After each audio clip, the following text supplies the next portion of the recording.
Talaimannar pier மற்றும் கலங்கரை விளக்கம். இலங்கை மற்றும் இந்தியா இடையே படகு ஒத்துழைப்பு 1964 வரை நீடித்தது. தலைமன்னாரை நாட்டின் அனைத்து முக்கிய நகரங்களுடனும் ரயில்வே இணைக்கின்றது. மேலும் இந்த படகு பார்வையாளர்களை இந்தியாவின் ராமேஸ்வரத்துக்கு அழைத்து செல்லும். இன்று கடற்படையின் ஒரு பகுதி மட்டுமே பொதுமக்களுக்கு கிடைக்கின்றது. ஏனெனில் இலங்கை கடற்படை அதன் செயல்பாட்டு தளத்தை இங்கு கொண்டுள்ளது. கலங்கரை விளக்கம் கப்பல் துறை அருகில் உள்ளது. இது 1915ஆம் ஆண்டில் பிரிட்டிஷ் கட்டுப்பாட்டின் போது கடலில் கப்பலுக்கு சேவை செய்வதற்காக கட்டப்பட்டதொன்றாகும்.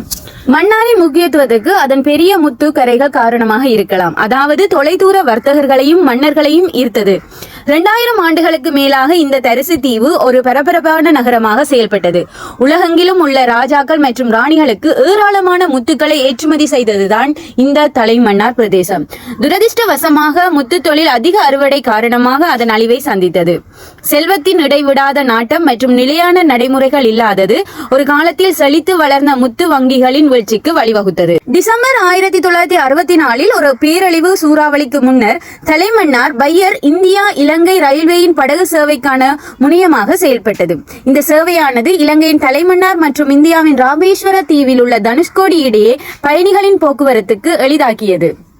சூறாவளி தலைமன்னார் கடற்பகுதியில் பேரழிவை ஏற்படுத்தியது, குறிப்பிடத்தக்க அழிவை ஏற்படுத்தியது மற்றும் படகு சேவையை செயலிழக்க செய்தது. கப்பலுக்கு சேவை செய்த இலங்கை அரசு ரயில் நிலையமும் கணிசமான சேதத்தை சந்தித்தது. 1915ஆம் ஆண்டில் தலைமன்னார் கலங்கரை விளக்கம் 19 மீட்டர் உயரத்தில் அமைக்கப்பட்டது. மன்னார் வளைகுடாவின் துரோக கடல் வழியாக கப்பல்களை பாதுகாக்க வழிநடத்துவதே இதன் முக்கிய பணியாக இருந்தது. இலங்கையில் கடந்த 3 தசாப்தங்களாக நீடித்த யுத்தம் காரணமாக கலங்கரை விளக்கத்தின் பராமரிப்பு பாழடைந்தது. குறிப்பிடத்தக்க வகையில் மன்னார் ஒரு தனித்துவமான வேறுபாட்டை கொண்டுள்ளது. ஏதர நெடுஞ்சாலை மற்றும் ரயில் பாதையின் உச்சகட்டத்தை அடையும் இலங்கையின் ஒரே இடம் தலைமன்னார் ஆகும். மேடவாச்சியில் இருந்து A14 நெடுஞ்சாலை மன்னாரில் முடிவடைகின்றது. அதே நேரத்தில் ரயில் பாதை தலைமன்னாரின் அதன் முனையத்தை காண்கின்றது. மன்னார் தீவு மற்றும் அதன் சுற்றுலா தலங்களுக்குள் உங்களின் வருகையை பயன்படுத்திக் கொள்ள ஜூலை மற்றும் செப்டம்பர் மாதங்களுக்கு இடையில் அல்லது டிசம்பர் மற்றும் பிப்ரவரி மாதங்களுக்கு இடையில் உங்கள் பயணத்தை திட்டமிடுவது நல்லது.